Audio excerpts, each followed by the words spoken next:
Alhamdulillah wassalatu wassalamu ala Rasulillah wa ala alihi wa sahbihi wa mawalah wa ashhadu an la ilaha illallah wahdahu la syarikalah wa ashhadu anna Muhammadan abduhu wa rasuluh sallallahu alaihi wa ala alihi wa sahbihi wa man tabi'al huda ila yaumiddin. Alhamdulillah, puji syukur kita haturkan kehadirat Allah. Pagi ini kembali kita melanjutkan kajian dengan membaca kitab Khudh Aqidatak, dan kita masih pada pembahasan tentang pembagian tauhid dan pembahasan tentang tauhid uluhiyah dan asma wa sifat. Saya tambahkan tentang pembagian tauhid. Kemarin sempat kita sampaikan mengenai klaim sebagian orang bahwa yang pertama kali membagi tauhid menjadi tiga adalah Ibnu Taimiyah atau Muhammad bin Abdul Wahhab. Coba kita baca keterangan berikut ini.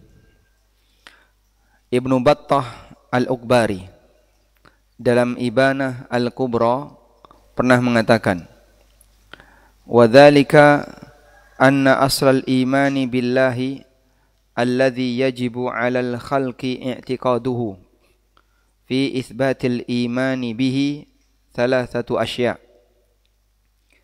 Sesungguhnya pokok iman kepada Allah yang wajib diyakini oleh makhluk dalam menetapkan keimanan kepadanya ada tiga hal.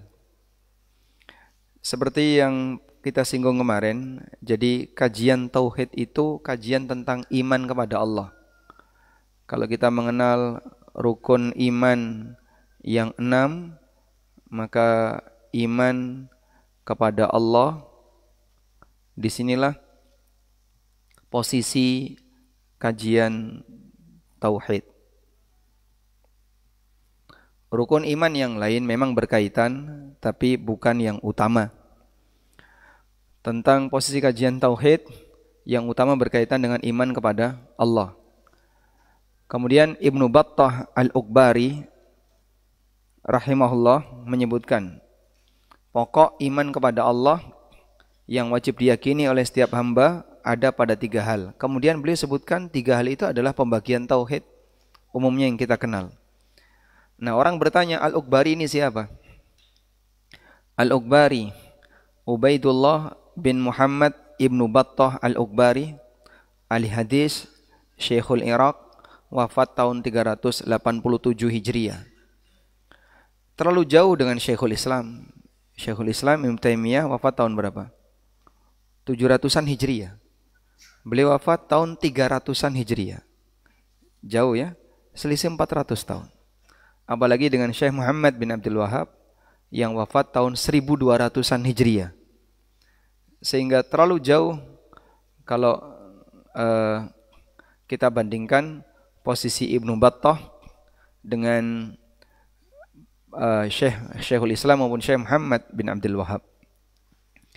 Kemudian Ibnu Battah menyebutkan, ahaduha ayya'taqidal abdu an yatahu liyakuna bidzalika mubayyinan limadhhabi ahli ta'til. Bahwa seorang hamba meyakini adanya Allah, dan itu dia beda dengan ahlu ta'til. Dan ini berkaitan dengan tauhid rububiyah. Allah itu ada dan seluruh perbuatannya itu ada. Atsani, yang kedua, ayya'taqida wahdaniyatahu liyakuna mubayyinan bidzalika madzahib ahli syirk. Dia meyakini keesaannya agar dengan keyakinan itu dia berbeda dengan madhab orang-orang musyrik yang memang mengakui adanya Sang Pencipta, namun mereka menyekutukan Allah dalam masalah ibadah. Berarti yang kedua ini tauhid apa? Uluhiyah. Watsalis, yang ketiga, ayya'taqidahu mausufan bis sifatil lati la yajuzu illa ayyakuna mausufan biha. Bahwa dia meyakini Allah memiliki sifat-sifat yang hanya layak baginya. Berarti ini tauhid apa? Asma was sifat. Baik. Dan ini sudah disampaikan oleh Ibnu Battah Al-Uqbari dalam Ibanah Al-Kubra. Kemudian keterangan Al-Jurjani. Beliau Ahlul Bait. Asy-Syarif Ali bin Muhammad Al-Jurjani. Beliau mengatakan dalam At-Ta'rifat, At-Tauhidu thalathatu asya'. Tauhid itu ada 3. Ma'rifatullahi birrububiyah, wal iqraru bil wahdaniyah, wa nafyul andadi anhu jumlatan. Mengenal Allah sebagai Tuhan yang maha pengatur, yaitu rububiyah, mengakui uluhiyahnya, keesaan dia dalam masalah hak disembah, dan meniadakan segala tandingan baginya secara keseluruhan, yaitu dalam tauhid asma wa sifat. Tidak ada yang sama dengan Allah Ta'ala. Dan beliau meninggal tahun 807 Hijriah. Jauh, kalau Syekh Muhammad 1200 berarti selisih 400 tahun. Baik, sebenarnya intinya begini, seperti prinsip kita kemarin, bahwa pada prinsipnya atau pada asalnya pembagian itu dilakukan dalam rangka apa? Menjelaskan peta sebuah ilmu, agar orang itu lebih mudah untuk mempelajari. Dulu memang tidak disebutkan pembagian itu, kan Nabi SAW tidak cerita demikian. Ya sama sebagaimana Anda kenal rukun salat, apa Nabi SAW mengatakan rukun salat ada sekian, wajib salat ada sekian. Tidak ya. Tapi yang beliau sampaikan apa? Bentuknya suruh niru. Wasallu kama ra'aitumuni usalli. Kerjakanlah salat sebagaimana kalian melihatku salat. Kemudian beliau perintahkan kalau salat harus ada ini, harus ada ini, harus ada ini. Nah, dari rangkuman semua dalil itu lalu disimpulkan. Oh, berarti rukun salat itu A, B, C. Wajib salat A, B, C dan seterusnya. Yang pertama kali melakukan itu siapa? Wallahu alam. Tapi mereka orang yang berjasa. Sehingga orang generasi belakangan jadi lebih paham bagaimana cara memahami fikih salat dengan lebih sempurna. Demikian pula ketika kita mengenal huruf itu atau kalimat dalam bahasa Arab terbagi menjadi 3. Ada isim, ada fi'il, ada huruf. Dulu ahli nahwu enggak kayak gitu.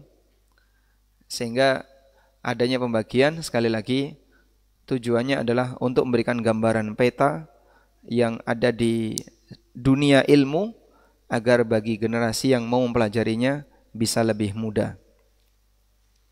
Wallahu alam. Insyaallah ini nanti akan kita bagikan kepada jamaah ya tentang pembagian tauhid yang sudah pernah dilakukan oleh para ulama sebelumnya. Baik, selanjutnya kita kembali kepada masalah tauhid uluhiyah. Kita sudah membahas tauhid rububiyah, sudah ya? Di pertemuan terakhir kajian tentang tauhid rububiyah. Berikutnya tauhid uluhiyah. Kalau Bapak lihat di buku halaman 7 atau pertanyaan nomor 8. Mungkin halamannya beda. Pertanyaan nomor 8, penulis menyebutkan ma huwa tauhidul ilah? Apa itu tauhidul ilah atau tauhid uluhiyah? Jawabannya adalah ifraduhu bil ibadah. Mengesahkan Allah dalam kegiatan ibadah seperti berdoa, menyembelih, nazar dan yang lainnya. Allah Ta'ala berfirman, wa ilahukum ilahun wahid la ilaha illa huwar rahmanur rahim. Tuhan kalian adalah Tuhan yang esa, tidak ada yang berhak disembah kecuali Dia Ar-Rahmanur Rahim. Nabi SAW juga berpesan kepada Mu'ad, "Falyakun awwalu ma tad'uhum ilai syahadata an la ilaha illallah." Hendaknya yang pertama kali kau dakwahi mereka adalah syahadat la ilaha illallah. Ada 2 cara baca di sini. Anda bisa baca falyakun awwala ma tad'uhum. Sehingga di sini dibaca mansub. Kemudian syahadatu di sini dibaca marfu. Atau sebaliknya, falyakun awwalu, maka di sini harus syahadata. Falyakun awwalu ma tad'uhum ilaih syahadata an la ilaha illallah.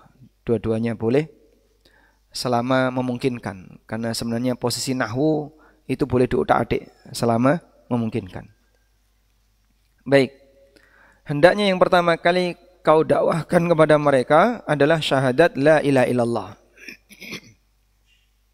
Muttafaqun alaih. Wa fi riwayatil Bukhari, dalam riwayat Bukhari, Nabi sallallahu alaihi wasallam berpesan kepada Mu'ad, ila ayyuhidullah. Hendaknya yang pertama kali kau dakwahkan kepada mereka adalah mentauhidkan Allah. Nah, yang dimaksud tauhid di sini tauhid ibadah atau tauhidul al-ilah. Tauhidul ibadah atau tauhidul ilah. Bisa disebut tauhid uluhiyah. Kasih jarak ya. Bisa juga disebut tauhid ubudiyah. Disebut tauhid uluhiyah dilihat dari sisi hak Allah. Di mana uluhiyah artinya di hak Allah untuk dipertuhankan. Tauhid berarti mengesahkan, uluhiyah hak Allah berarti mengesahkan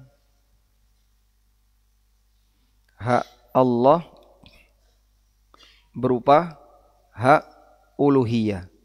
Uluhiyah tadi maknanya apa? Dipertuhankan. Hak untuk dipertuhankan. Bisa juga disebut tauhidul ibadah. Dilihat dari kewajiban makhluk. Ibadah atau ubudiyah artinya mengesahkan Allah dalam ibadah kepadanya. Maka kalau Anda menjumpai nama tauhidul ubudiyah atau tauhidul uluhiyah, dua-duanya sama, mau disebut ubudiyah maupun uluhiyah. Sehingga la masyahata fil istilah, tidak perlu ada perdebatan dalam istilah ketika hakikatnya sama. Baik. Prinsip tauhid itu apa? Prinsip tauhid ibadah.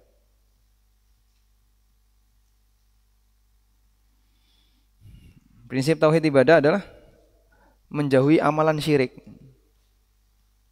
Menjauhi amalan syirik.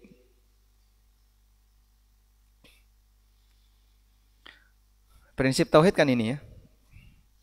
Kemudian yang kedua, menjauhi perbuatan yang tidak sopan di hadapan Allah.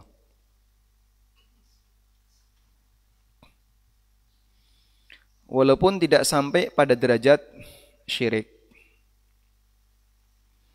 Syirik ini mencakup besar dan kecil.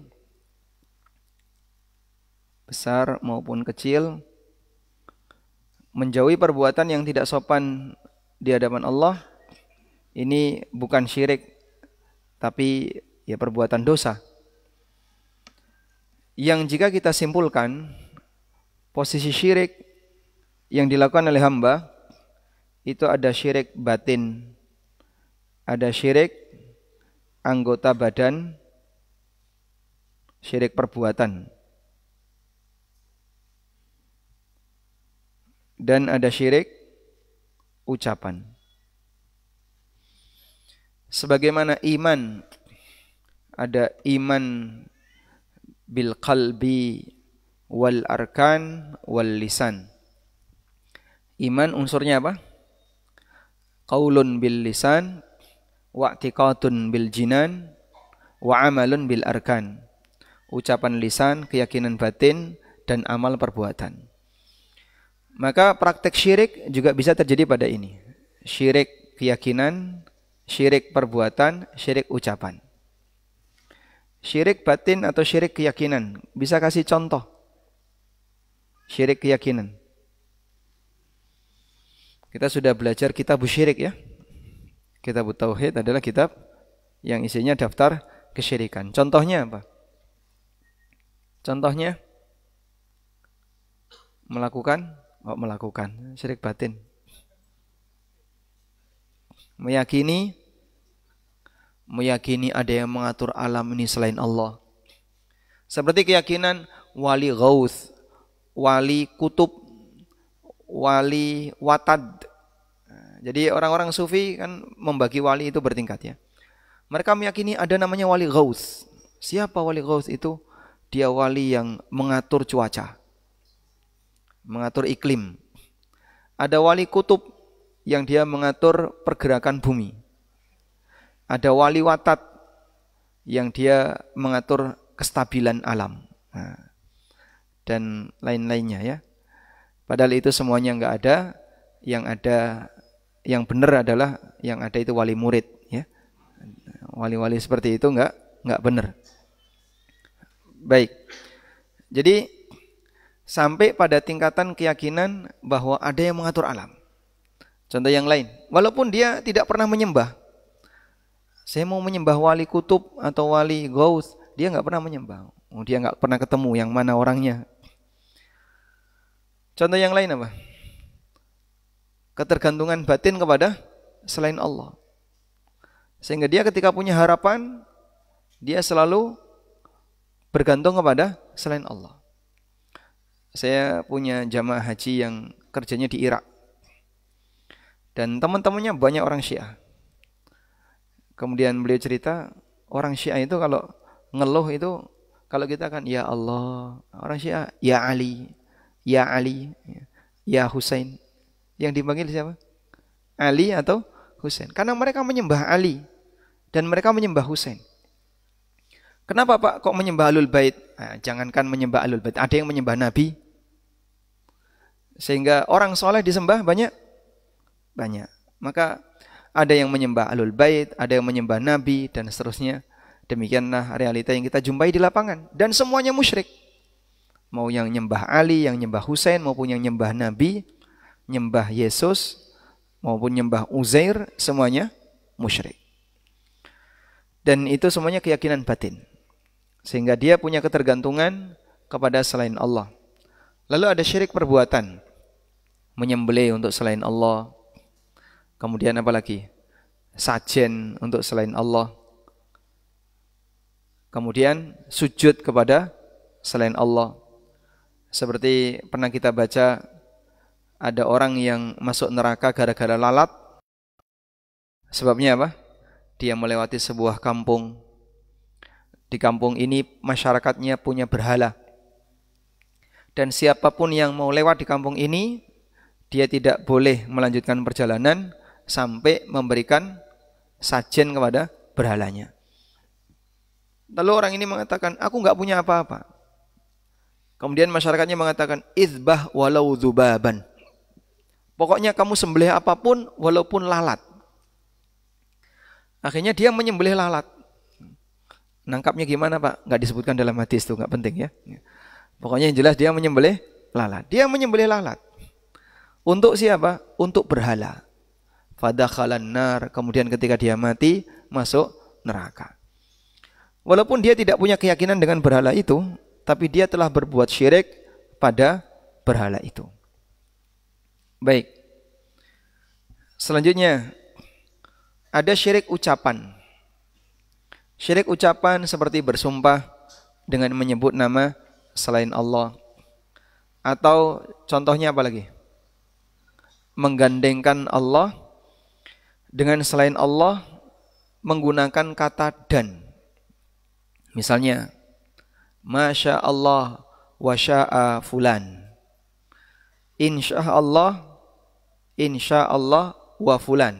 Dulu pernah kita pelajari ya. Masya Allah wa sya'a fulan. Ini sesuai kehendak Allah dan kehendak fulan. Pakai dan. Atau insya Allah wa fulan. Jika Allah berkehendak dan fulan berkehendak. Nah seperti ini masuk syirik qauli. Atau laulallah wa fulan. Andaikan bukan karena Allah dan fulan. Ini syirik ucapan. Dan secara umum syirik asghar itu ada di sini, di ucapan. Ada enggak syirik asghar yang bentuknya keyakinan atau syirik batin? Riya. Nah, contohnya riya. Riya itu syirik asghar, tapi di mana? Di batin. Dia tidak ngomong apapun. Itu tidak sujud kepada selain Allah. Dia sholat, tapi batinnya bergemuruh ingin dipuji orang. Masya Allah, lihat sebelah saya kok mantengin aku terus ya. Nah, ada apa itu? Oh. Jadi tiba-tiba muncul riya dalam dirinya, karena seperti dia sedang dipuji oleh orang lain. Dan itu ada di mana? Di batin. Nah, saya tidak merinci seperti ini dengan detail, karena saya merasa Bapak Ibu sudah pernah mempelajarinya. Cuman mengulang saja, sehingga sisinya ada syirik batin, ada syirik perbuatan, ada syirik ucapan. Kemudian ada perkataan tidak sopan. Perkataan tidak sopan di hadapan Allah.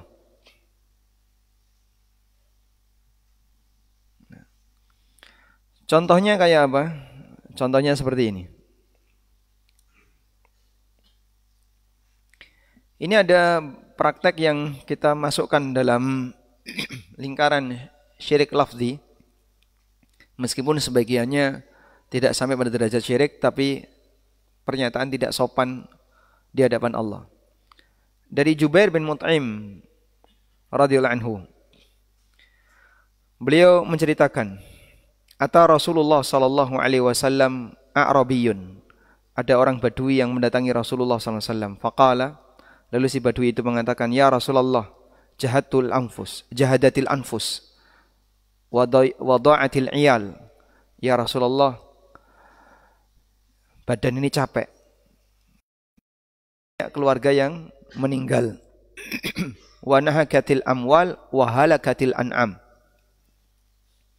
Banyak harta-harta yang mati, yang hilang, dan binatang ternak yang mati. Fastaskillaha lana, maka mintalah kepada Allah untuk menurunkan hujan. Fa inna nastashfi'u bika 'ala Allah. Nah, di sini ada kalimat si Badui ini mengatakan fa inna nastashfi'u bika 'ala Allah. Kami minta tolong kepada Anda agar Allah menurunkan hujan. Ini enggak sopan ya. Seperti kasus kemarin kan, minta tolong kepada ustadz senior untuk mengundang ustadz junior. Enggak sopan. Wa nastashfi'u billahi 'alaika. Dan kami minta tolong kepada Allah agar Allah menggerakkan hatimu. Qala Rasulullah sallallahu alaihi wasallam, wa yahak atadri ma taqul. Kamu ngerti kamu ini ngomong apa? Wa sabbaha Rasulullah sallallahu alaihi wasallam. Lalu Rasulullah sallallahu alaihi wasallam mengucapkan tasbih berkali-kali. Subhanallah, subhanallah, subhanallah. Fama zala yusabbihu hatta urifa dzalika fi wujuhi ashabihi. Beliau terus bertasbih sampai di wajah para sahabat itu merasa takut. Sehingga orang bisa tahu, oh, jadi merasa takut karena Nabi SAW terus bertasbih. Thumma qal, kemudian Nabi SAW mengatakan, waihak innahu la yastashfi'u billahi ala ahadin min khalqi. Tidak boleh minta syafaat kepada Allah untuk menggerakkan hati hambanya. Ya, maksudnya kamu jangan minta tolong kepada Allah agar si fulan mau seperti ini. Itu kan berarti minta bantuan dari yang tinggi kepada yang rendah. Sya'nullahi a'zamu min dzalik. Keagungan Allah lebih besar dibandingkan itu. Waihaka atadri mallah, tahukah kamu siapa itu Allah? Inna arsyahu ala samawatihi laha kadza. Sesungguhnya arsy-Nya di atas semua langitnya. Baik, hadis riwayat Abu Dawud. Dan ini menyebutkan tentang bagaimana sikap tidak sopan di hadapan Allah Subhanahu wa taala dengan ngomong seperti itu. Kemudian juga sikap tidak sopan kepada Allah meminta orang lain dengan menyebut nama Allah. Aku minta kepada kamu dengan menyebut nama Allah, dengan menyebut wajah Allah. Serahkan dompetmu. Nah, ini enggak sopan ya. Karena wajah Allah mulia, agung, maka tidak boleh meminta dengan menyebut wajah Allah kecuali surga. Kecuali surga. Sebagaimana disebutkan dari hadis Jabir bin Abdullah, Rasulullah sallallahu alaihi wasallam bersabda, "La yas'alu biwajhillahi illal jannah." Tidak boleh minta dengan menyebut wajah Allah kecuali minta surga. Allahumma inni as'aluka biwajhikal jannah. Itu boleh. Ya Allah, aku mohon kepadamu dengan wajahmu, kemuliaan wajahmu, aku minta surga. Tapi kalau minta dunia, jangan menyebut wajah Allah. Dalam rangka apa? Memuliakan dan mengagungkan wajah Allah. Selanjutnya, menegaskan perbuatan Allah tanpa dasar. Bersumpah dengan menyebut nama Allah untuk menegaskan perbuatan Allah tanpa dasar. Dari Jundub bin Abdullah radhiyallahu anhu, beliau bercerita, Nabi SAW pernah mengatakan, "Anna rajulan qala, wallahi la yaghfirullahu li fulan." Ada orang yang berkata, demi Allah, Allah enggak bakalan mengampuni si A. Loh, kamu tahu dari mana kalau Allah tidak mengampuni si A? Wa inna Allah ta'ala yaqul, kemudian dibalas oleh Allah Ta'ala, man dzalladzi yata'alla alayya. Yata'alla bimana yahlif, yaqsim. Siapa yang berani untuk bersumpah? Al-ila artinya apa? Sumpah. Siapa yang berani untuk bersumpah atas namaku, alla aghfira li fulan, bahwa aku tidak akan mengampuni fulan, ya. Kemudian Nabi SAW mengatakan, Allah berfirman, man dzalladzi yata'alla alayya alla yaghfira li fulan, siapa yang berani bersumpah atas namaku bahwa aku tidak akan mengampuni fulan, fa inni qad ghafartu li fulan, sungguh aku telah mengampuni fulan. Wa ahbattu amalak, dan aku hapuskan amalmu. Hadis riwayat Muslim. Orang yang dihapuskan amalnya ini siapa, Pak? Yang bersumpah tadi. Yang bersumpah tadi dihapuskan amalnya. Aku hapuskan amalmu karena dia bersumpah dengan menyebut nama Allah, mendahului perbuatan Allah. Maka mendahului perbuatan Allah, mendahului perbuatan Allah dengan sumpah.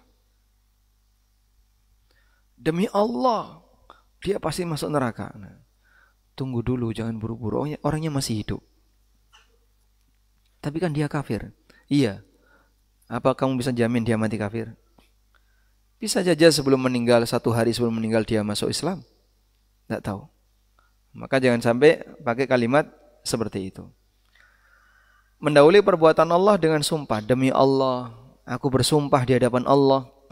Dan seterusnya seperti ini.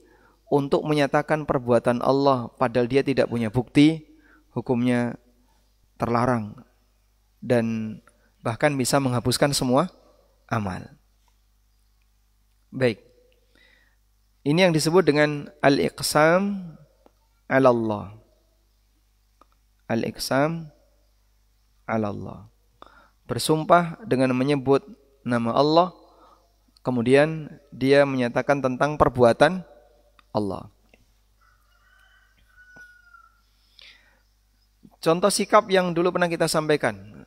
yang dia mendahului perbuatan Allah dengan ucapannya. Keyakinan siapa? Yahudi. Yahudi ngomong apa? Dia tidak akan masuk neraka kecuali sebentar. Lan tamassanan naru illa ayyaman ma'dudah. Kami tidak akan tersentuh neraka kecuali hanya beberapa hari saja. Dan itu mendahului perbuatan Allah. Maka Allah tanya, "Qul attakhadtum indallahi ahdan?" Apa kamu sudah membuat perjanjian dengan Allah? Kok bisa ngomong kayak gitu? Contoh yang lain, ucapan Al-As bin Wa'il. Ngomong apa dia? Ya? Afara'aita alladhi kafara biayatina wa qala la'utayanna malan wa walada. Di surat Maryam.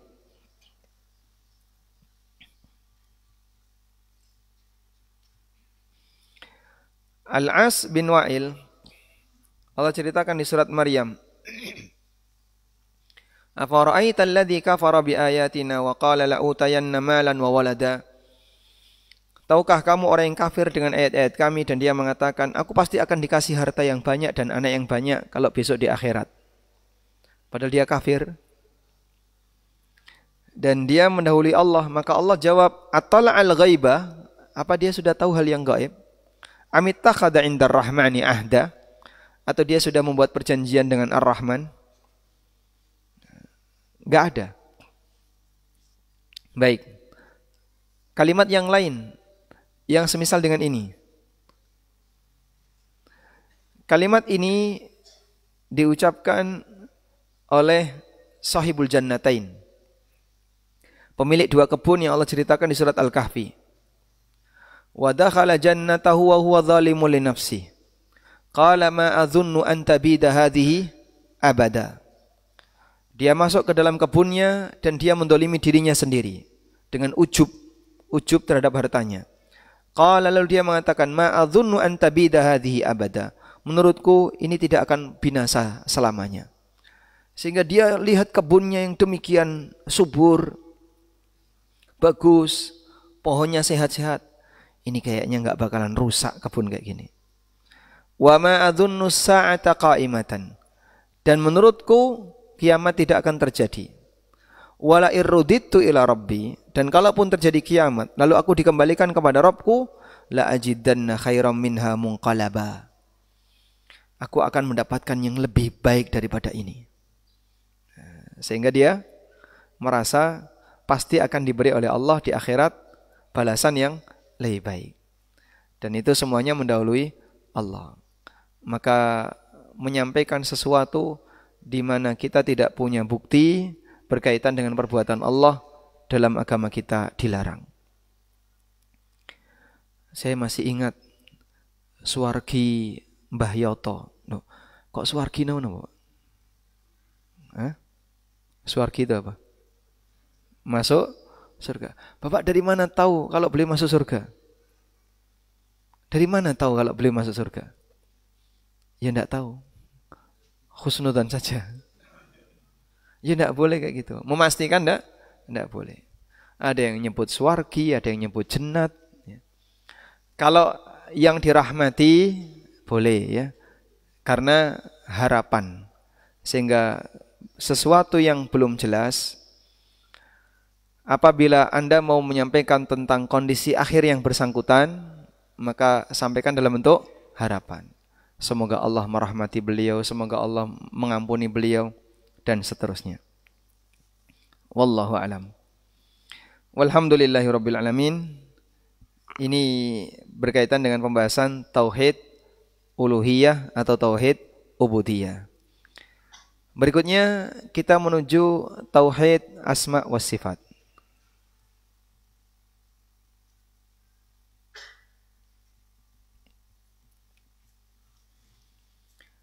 Kata sifat dalam bahasa Indonesia dengan sifat dalam bahasa Arab itu berbeda ya. Kalau sifat dalam bahasa Indonesia bersifat apa? Sifat itu apa, Pak? Coba guru bahasa Indonesia ada nggak di sini? Kata sifat itu apa? Kata yang menjelaskan tentang sifat. Sekangelan, usah tidak perlu didefinisikan. Insya Allah Anda paham ya. Baik. Intinya sifat dalam bahasa Indonesia itu menjelaskan tentang buruk, terus apa lagi? Panas, dingin, tinggi, pendek, warna dan seterusnya. Dia menjelaskan tentang kondisi atau keadaan zat tertentu. Nah, dalam bahasa Arab sifat itu artinya apa? Semua informasi. Semua informasi tentang sesuatu. Bagaimana sifat sholat Nabi Sallallahu Alaihi Wasallam? Oh bagus. Nah, itu bahasa Indonesia. Sehingga kalau Anda menyampaikan sifat sholat Nabi Sallallahu Alaihi Wasallam, itu artinya apa?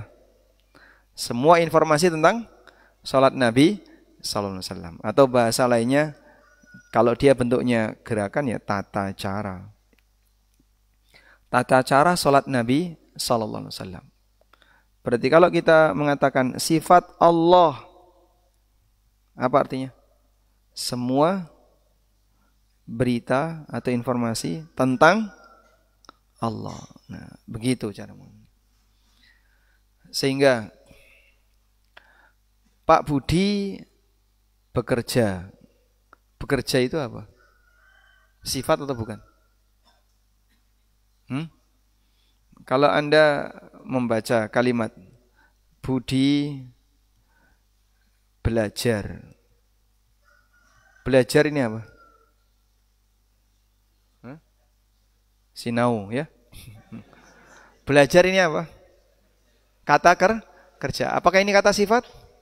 Bukan. Tapi dalam bahasa Arab ini sifat. Ini kan informasi tentang Budi. Budi ngapain? Budi belajar. Maka saya sudah mendapatkan sifat Budi saat ini, dia sedang beraktivitas belajar. Ini informasi tentang Budi. Sehingga belajar ini termasuk sifat karena dia informasi tentang Budi. Oleh karena itu kalau kita membahas kajian tentang sifat Allah, maka di sana ada pembahasan tentang Allah turun. Loh, Allah turun kok sifat Allah, Pak? Allah turun ke langit dunia. Kapan itu? Sepertiga malam terakhir. Allah turun ke langit dunia. Allah turun ke langit dunia itu maksudnya apa, Pak? Kok itu disebut sifat Allah? Karena ini informasi tentang Allah. Turun ke langit dunia itu termasuk informasi tentang Allah. Maka masuk kategori sifat Allah. Allah menciptakan, termasuk sifat enggak? Sifat. Ada ayat yang mengatakan, qad sami'allahu qaulal lati tujadiluka fi zawjiha. Allah mendengar ucapan seorang wanita yang mendebat kamu tentang suaminya. Mendengar itu apa? Sifat. Qad sami'allah, Allah mendengar. Contoh yang lain, Allah Subhanahu wa taala berfirman, wa kallamallahu Musa taklima. Allah berfirman dengan Musa. Berfirman itu apa? Sifat Allah. Berarti Allah punya sifat berfirman. Allah punya sifat menciptakan. Allah punya sifat mengampuni, mendengar, melihat, mencintai, membenci dan seterusnya. Itu semuanya masuk kategori sifat. Karena arti dari kata sifat dalam bahasa Arab artinya adalah semua informasi tentang sesuatu. Sifat Allah berarti semua informasi tentang Allah. Bisa dipahami ya? Baik. Ada banyak sekali kaidah tentang nama dan sifat yang prinsipnya disebutkan dalam buku ini. Kita akan menuju ke buku Khud Aqidata.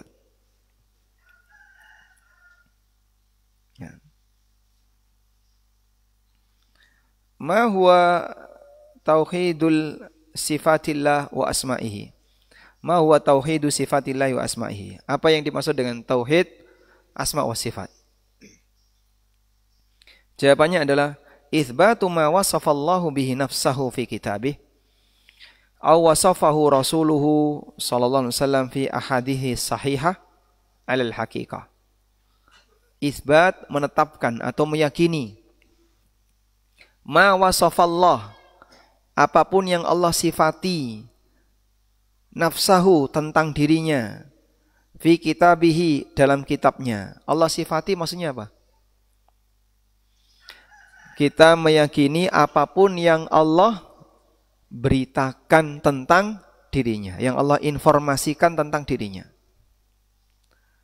Jadi inti dari tauhid asma wa sifat adalah kita meyakini apapun yang Allah beritakan tentang dirinya. Atau wasafahu rasuluhu sallallahu alaihi wasallam, atau yang disifati oleh rasulnya, maksudnya yang diberitakan oleh rasulnya. Nabi sallallahu alaihi wasallam menyebutkan Allah seperti ini, Allah seperti ini, Allah seperti ini. Allah itu malu enggak, Pak? Hah? Malu? Malu. Apa dalilnya? Innallaha la yastahi ay yadriba mathalan ma ba'udatan. Allah tidak malu untuk membuat perumpamaan berupa ba'udah. Apa ba'udah? Nyamuk. Nabi SAW bersabda, Innallaha hayyun karim yastahyi min abdihi idza rafa'a yadayhi ayyaruddahuma sifra. Allah malu ketika ada hambanya yang nyadong-nyadong, yang sudah mengangkat tangan, kemudian Allah tolak dalam kondisi tangan kosong, nggak dikasih apa-apa. Nah, seperti itu namanya apa? Sifat. Rasulullah SAW memberitakan ada seperti ini, ada seperti ini. Maka kita meyakini semua itu benar selama hadisnya sahih. Nah, selanjutnya tugas yang kedua. Kalau itu benar, dipahami dengan cara hakiki atau dengan cara yang tidak hakiki. Jadi cara memahami kalimat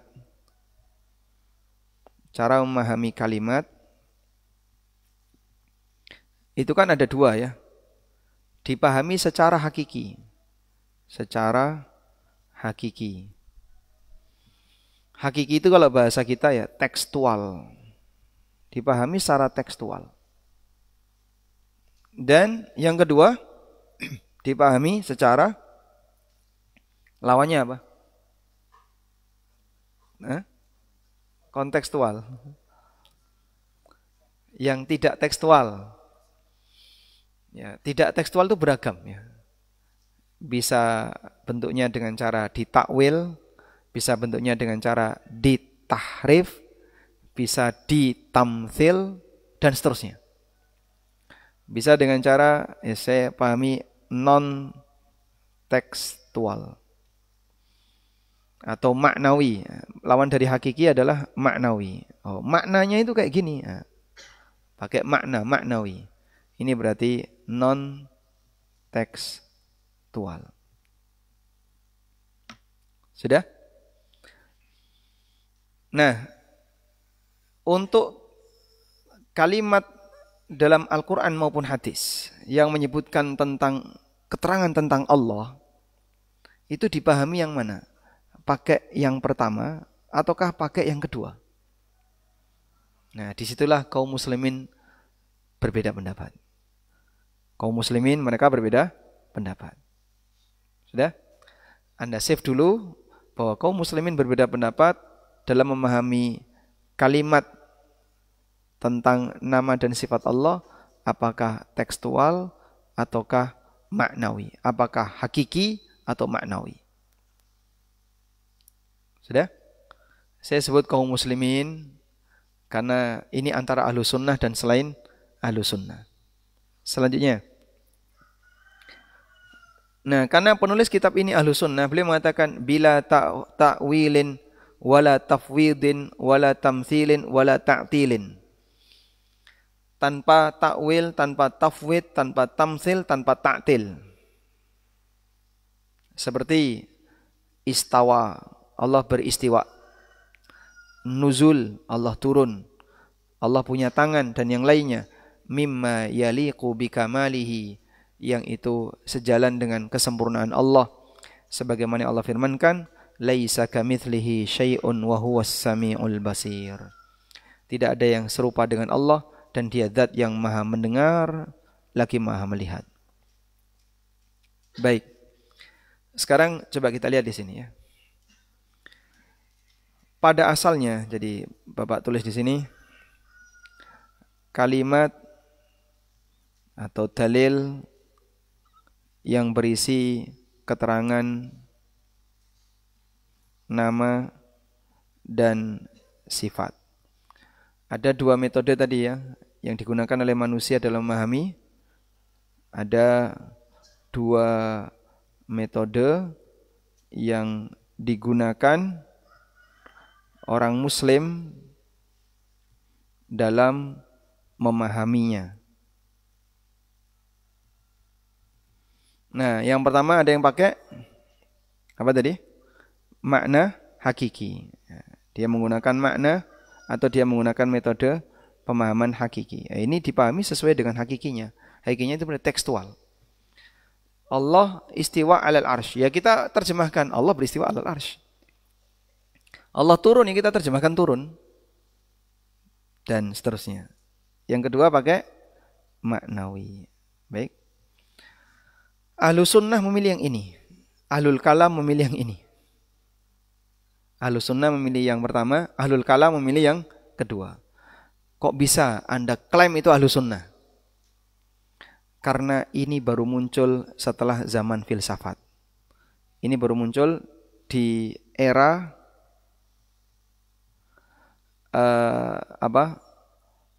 di era masuknya ilmu filsafat di tengah umat. Jadi ini baru muncul belakangan. Sehingga kita boleh katakan Ahlus Sunnah yang acuannya adalah para sahabat. Lebih dulu ada. Baru kemudian muncul di era filsafat. Mulailah orang berpikir mengotak-atik takwil dan seterusnya. Sehingga munculnya berbagai macam sekte-sekte dalam masalah akidah. Tentang asma wa sifat itu belakangan.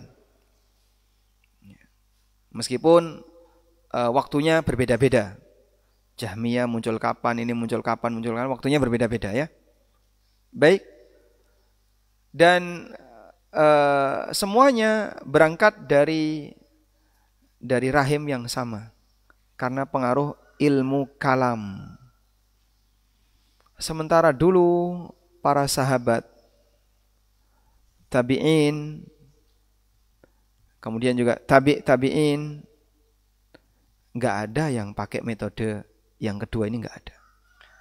Sampai Syekhul Islam pernah mengatakan, aku telah meneliti puluhan kitab tafsir untuk mencari satu takwil yang dilakukan oleh sahabat terhadap ayat asma wa sifat, enggak nemu. Maka saya kasih PR Bapak Ibu ya. Tolong carikan di belasan kitab tafsir. Golek neng di Thomas. Sudah, Anda cari aja tafsir yang punya apa? Misalnya Ibnu Katsir. Untuk ayat-ayat berkaitan dengan asma wa sifat, misalnya Ar-Rahmanu 'alal arsy istawa. Perkataan Allah kepada iblis, "Ma mana'aka an tasjuda lima khalaqtu biyadayya?"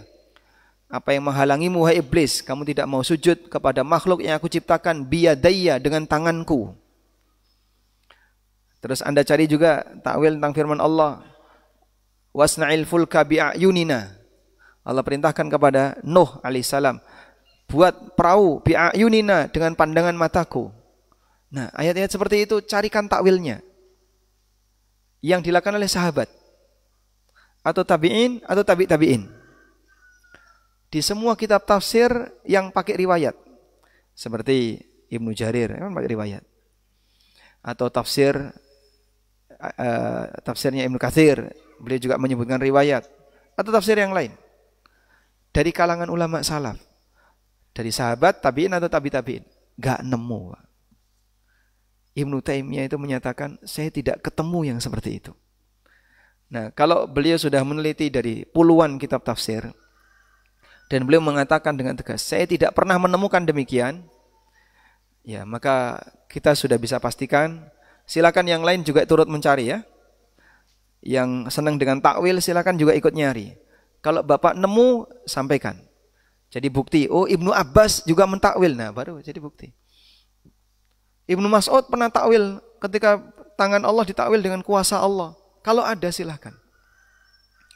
Kalau enggak ada, nah kalau enggak ada itu berarti mereka memahami itu sesuai dengan hakiki. Sehingga teks dibiarkan teks, itulah hakiki. Paham ya? Baik.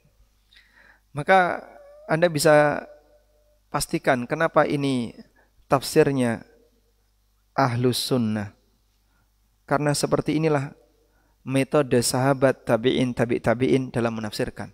Sementara generasi-generasi belakangan yang muncul di abad 3 Hijriah seperti beberapa sekte Mu'tazilah, kemudian sekte apalagi Jahmiyah, Mu'tazilah dengan Jahmiyah, duluan Jahmiyah, Jahmiyah, Mu'tazilah dan sekte-sekte yang lain, Kullabiyah, Maturidiyah, itu semuanya berangkat dari ilmu kalam yang muncul belakangan. Artinya ulama salaf enggak kenal seperti ini. Sudah? Kemudian jika kita membuat pertimbangan, di sini ada ucapan. Ya. Di sini ada ucapan. Cara memahami ucapan. Ucapan manusia. Ini boleh enggak ditakwil? Menurutku, ucapan kamu itu maknanya seperti ini. Sehingga dia ngomong sama temannya, semuanya ditakwil. Tanya ke temannya, udah makan belum? Saya sudah makan. Oh, takwilnya baru tidur. Ngomong sudah makan, ditakwil baru tidur. Enggak terima dia loh. Aku itu ngomong sudah makan, kok ditakwil baru tidur? Loh, maksud Anda kan baru tidur toh? Dia kan enggak terima. Saya itu ngomong sedang makan, ditakwil sedang tidur misalnya. Dia pasti tidak akan menerima. Nah, itulah contoh. Jadi orang tidak terima ketika ucapannya ditakwil. Kalau ucapan kamu tidak terima ketika ditakwil, kenapa kamu mentakwil ucapan Allah? Tanpa bukti. Kecuali kalau ada penjelasan yang lain. Ini takwilnya ini, buktinya ini. Buktinya ini. Misalnya, apa Pak? Misalnya yang itu ditakwil seperti ini karena buktinya ini. Misalnya Nabi SAW pernah bersabda, Innallaha huwad dahru. Ad-dahru itu artinya waktu. Nabi SAW pernah bersabda, Innallaha huwa ad-dahru. Sesungguhnya Allah itu ad-dahr. Allah itu waktu. Apakah boleh kita jadikan ini sebagai nama Allah? Ya ad-dahr, ighfirli. Kita manggil Allah dengan ya ad-dahr, ighfirli. Boleh? Tidak. Ad-dahr ini artinya waktu. Kita tidak boleh memanggil Allah dengan waktu. Karena ini bukan nama Allah. Nah, terus ini apa Pak? Rasulullah SAW mengatakan, Allah berfirman, Uqallibul layla wan nahar. Akulah yang mengatur siang dan malam. Sehingga makna Allah ad-dahr, Allah yang mengatur waktu. Nah, jadi takwil enggak ini? Takwil. Tapi takwil itu ada indikatornya, dilihat dari hadis lanjutannya. Sehingga yang dimaksud akulah waktu, maksudnya akulah yang mengatur waktu. Ya. Contoh ya. Misalnya I'm UEE. Nah, iklan ya. Maksudnya apa itu? Kan banyak sekali ya. Sampai di stasiun juga ada itu. I am UEE. Maksudnya apa? Apakah dia pemilik? Hah? Bukan. Sehingga ketika ada seorang mahasiswa ngomong seperti itu, maksudnya apa? Saya, keluarga, itu ditakwil nggak itu? Pakai takwil. Paham insyaallah? Baik. Tapi tidak semuanya bisa ditakwil. Kalau nggak ada indikatornya jangan ditakwil. Semuanya ditakwil, masya Allah. Nah kalau semua nama dan sifat ditakwil, berarti Allah bercerita tentang dirinya. Rano gunane kabeh itu. Sudahlah kamu sendiri yang cerita, sudah nggak usah pakai ini kan. Oh, kamu mau mentakwil semuanya. Wallahu alam. Baik, dan ini cukup panjang kajiannya. Kemarin sebenarnya pekan keempat hari Rabu, Ustadz Dr. Sufyan mau kita plot untuk bahas tentang asma wa sifat, tapi qadarullah wa masya'a fa'al, beliau tidak jadi. Ya. Baik, kemudian di sini ada beberapa sikap yang salah tentang cara memahami asma wa sifat. Yang pertama takwil, yang kedua tafwid, ketiga tamtsil, keempat ta'til. Apa bedanya masing-masing? Besok saja ya. Apa sekarang? Sekarang udah jam 9:30. Baik, insyaallah kita bahas besok dengan materi aneka pelanggaran dalam asma was sifat. Wassallallahu ala nabiyyina Muhammadin wa ala alihi wa sahbihi wasallam. Jazakallahu khairan Ustaz atas kajian tentang asma wa sifat di pagi hari ini. Ada pertanyaan, bagaimana tentang tambahan sayyid dalam sholawat saat sholat?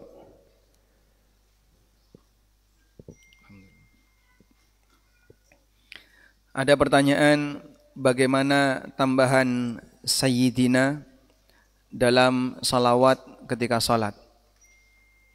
Pertama yang perlu kita yakini bahwa Nabi Muhammad SAW itu sayyid.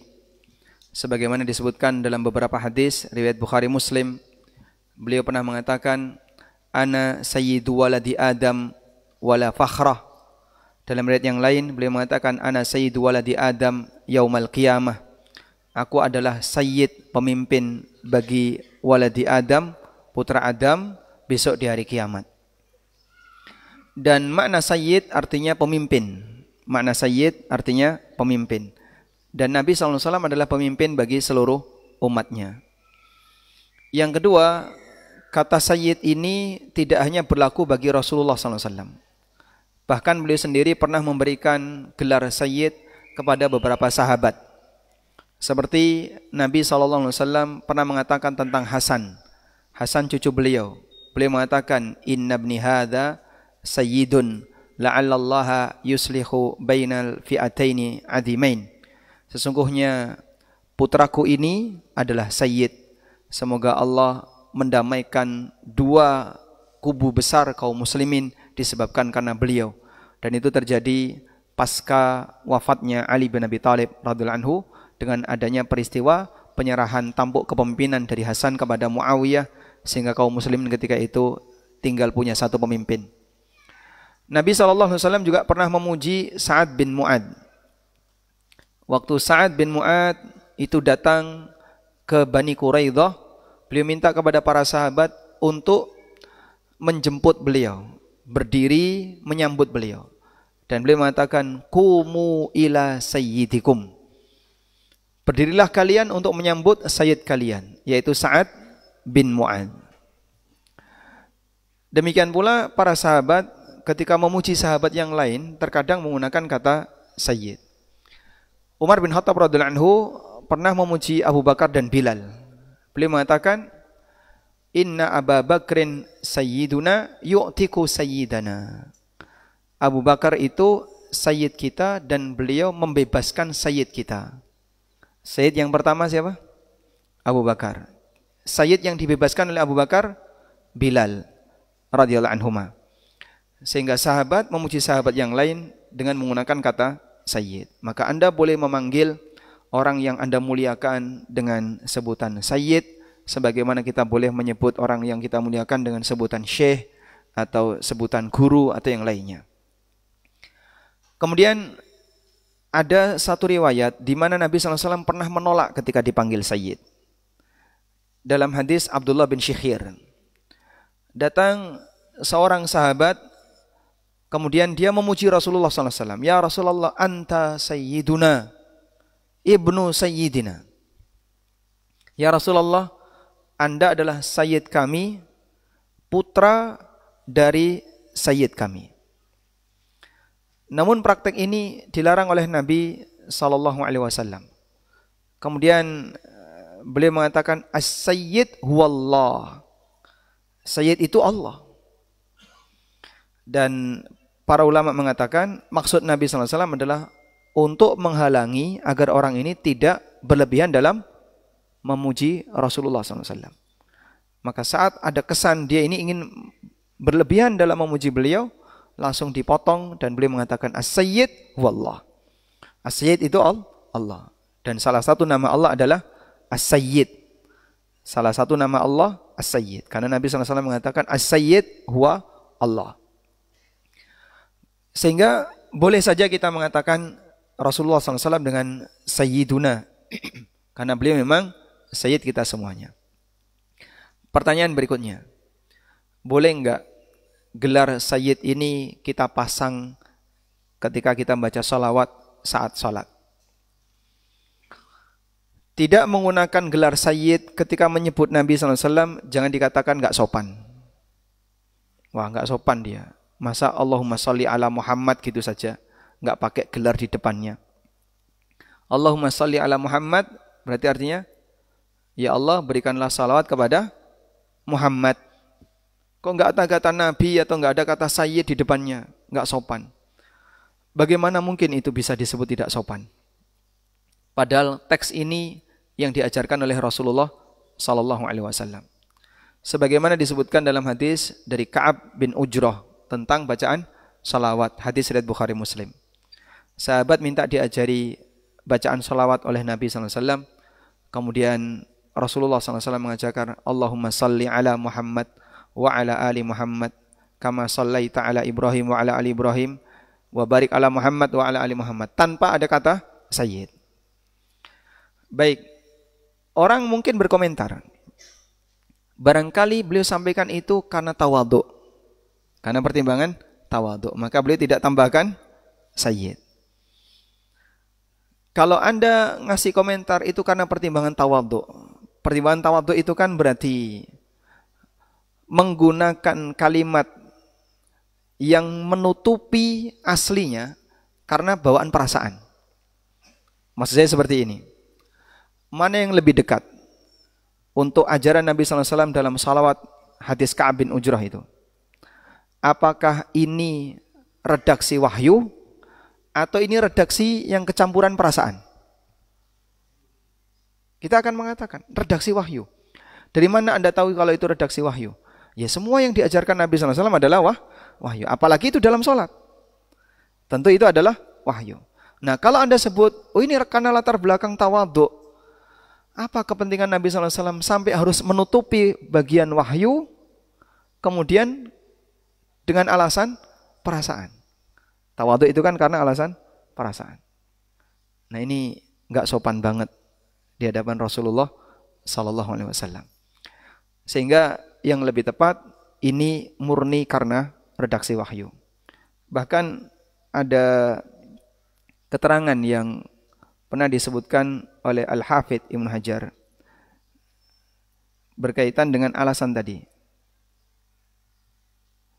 Coba kami bukakan riwayat berikut.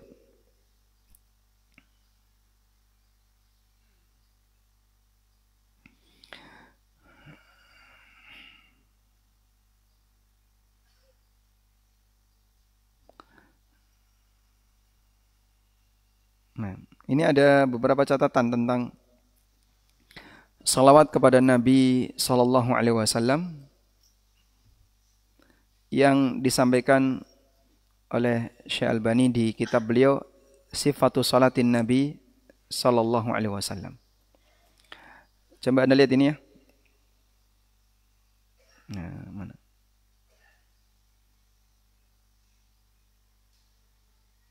Baik, lihat ini. Qala al-Hafidh Muhammad bin Muhammad al-Gharabili wa kana mulaziman libni Hajarin. Muhammad al-Gharabili, salah satu murid dekatnya Al-Hafidh Ibnu Hajar, pernah mengatakan, wasu'ila, Al-Hafidh Ibnu Hajar pernah ditanya, amta Allahu bihayatihi an sifatis salati ala nabi sallallahu alaihi wasallam fis salah. Beliau ditanya tentang bagaimana cara membaca salawat untuk Nabi sallallahu alaihi wasallam ketika salat, au kharijas salah, atau di luar salat. Baik menurut pendapat yang mengatakan wajib atau menurut pendapat yang mengatakan sunnah. Hal yushtaratu fiha ayyasifaha sallallahu alaihi wasallam bisiyadah.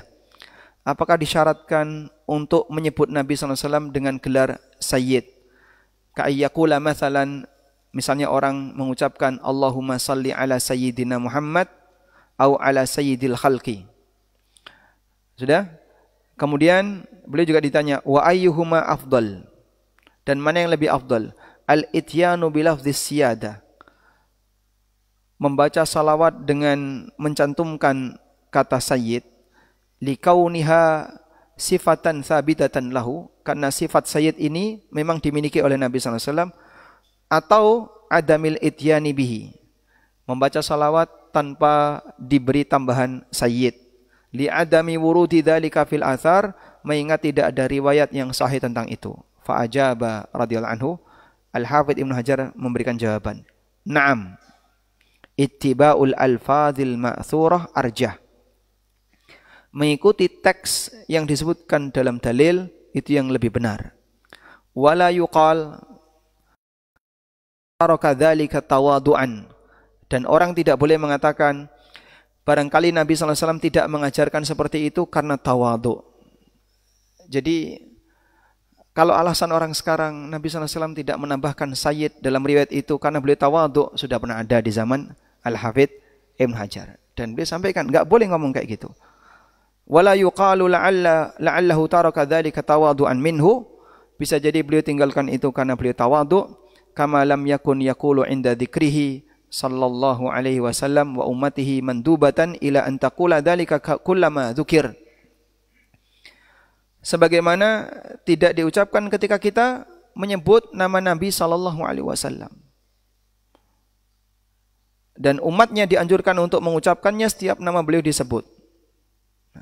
Apakah Rasulullah sallallahu alaihi wasallam beliau misalnya menyebut nama beliau tanpa menyebut kata sayyid itu karena tawadhu? Jangan dikatakan demikian. Itu masalah bawaan perasaan. Baik. Li'annana naqul, karena kita punya alasan, lau kana dzalika rajihan. Alasannya karena tawadhu, la jaa 'anis sahabati tsumma 'anit tabi'in. Tentu akan ada riwayat dari para sahabat, kemudian dari para tabi'in, walam naqif fi syai'in minal athar, dan kami tidak menjumpai adanya satu pun riwayat dari seorang pun sahabat maupun tabi'in qala dzalika, yang mengatakan seperti itu. Ma'a kathrati ma warada anhum min dzalika, padahal banyak sekali riwayat salawat dari mereka. Nah, jadi alasan tawadhu ini sudah dibantah oleh Al-Hafidh Ibnu Hajar, dan beliau sebut enggak ada bukti. Kalau memang betul itu tawadhu, tentu sahabat yang lebih paham, karena beliau yang mendengarkan langsung. Wa hadzal Imam Syafi'i, kemudian beliau bawakan contoh yang dilakukan oleh Imam Syafi'i, a'lallahu darajatahu wa huwa min aktsarin nasi ta'dziman lin nabi, dan beliau termasuk di antara orang yang paling banyak mengagungkan Nabi sallallahu alaihi wasallam. Dalam pengantar kitab beliau yang menjadi rujukan para ulama mazhab Syafi'iyah, Imam Syafi'i menulis Allahumma salli ala Muhammad tanpa sayyid, dan ini di luar salat, karena itu buku, kan nggak mungkin bukunya dibaca saat salat. Nah, maka wallahu ta'ala alam, kalau kita bicara yang paling afdal tentu saja tanpa tambahan sayyid, sehingga yang nambahi sayyid jangan merasa lebih afdal. Karena Al-Hafidh Ibnu Hajar menegaskan yang lebih afdal tanpa tambahan sayyid, dan mengikuti teks yang ada dalam dalil itu yang paling afdal. Wallahu a'lam. Yang berikutnya Ustaz, berkaitan dengan kurban, apabila hewan kurban sapi lebih dari 10 ekor, maka yang 1 ekor menjadi haknya panitia. Apakah ini benar? Kemudian yang kedua, apakah orang kaya dan non-muslim bisa diberi daging kurban?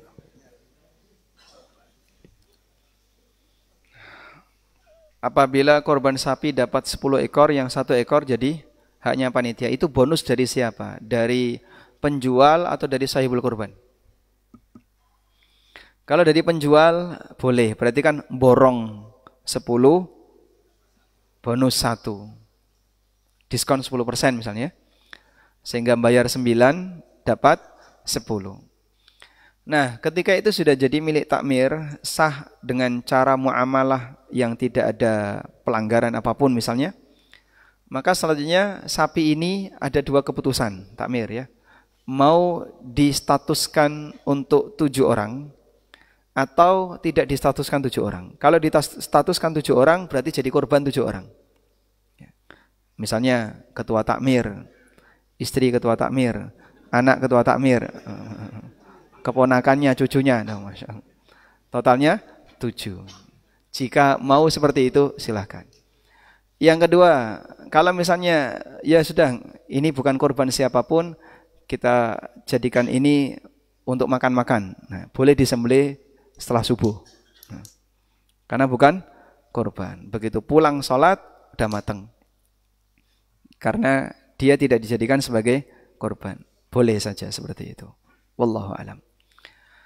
Kemudian, apa hukumnya memberikan daging kurban kepada non-muslim?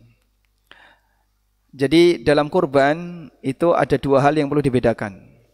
Kegiatan kurbannya, yang kedua distribusi hasil kurban. Ini 2 hal yang berbeda. Untuk aturan yang ketat itu di yang pertama, kegiatan kurbannya. Berkaitan dengan masalah syarat hewannya, syarat penyembelihannya, syarat sahibul kurbannya, ada ya. Yang kedua terkait distribusi. Nah, untuk distribusi ini lebih longgar. Oleh karena itu distribusi hewan kurban boleh dibawa ke luar negeri, boleh dikalengin, boleh disimpan sampai Idul Adha tahun berikutnya masih ada di freezer di dalam rumah. Itu Masya Allah. Ibu-ibu itu kalau nyimpan Masya Allah. Ini hewan hasil kurban tahun kemarin masih ada di freezer itu. Subhanallah. Boleh nggak kayak gitu Pak? Boleh. Karena berkaitan dengan masalah distribusi longgar. Karena itu dalam masalah kurban boleh disedekahkan, boleh dihibahkan, boleh dihadiahkan, boleh dimakan sendiri, boleh disimpan sendiri. Begitu? Karena itu distribusi korban, andaikan Anda tunda itu boleh. Misal tanggal 10 disembelih semua. Sudah? Kemudian dimasukkan freezer semua. Baru didistribusikan misalnya bulan Ramadan besok. Silakan. Asal enggak digerenengi sekampung ya. Kalau mau seperti itu silakan. Makanya boleh menggunakan kurban untuk walimah. Karena walimah itu suguhannya kan bebas ya. Hasil kurban dia dipakai walimah boleh nggak Pak? Silahkan. Sebab dalam masalah ini cukup longgar. Oleh karena itu diperbolehkan memberikan hewan kurban kepada non-muslim sebagai hibah untuk mereka. Beda dengan zakat. Kalau zakat ada aturannya. Hanya orang tertentu yang dapat. Tapi kalau kurban lebih longgar. Wallahu a'lam. Baik, demikian yang bisa kita bahas. Semoga menjadi kajian yang bermanfaat. Wassallallahu ala nabiyyina Muhammadin wa ala alihi wa sahbihi wasallam. Wa akhiru da'wana alhamdulillahi rabbil alamin. Wassalamualaikum warahmatullahi wabarakatuh. Waalaikumsalam.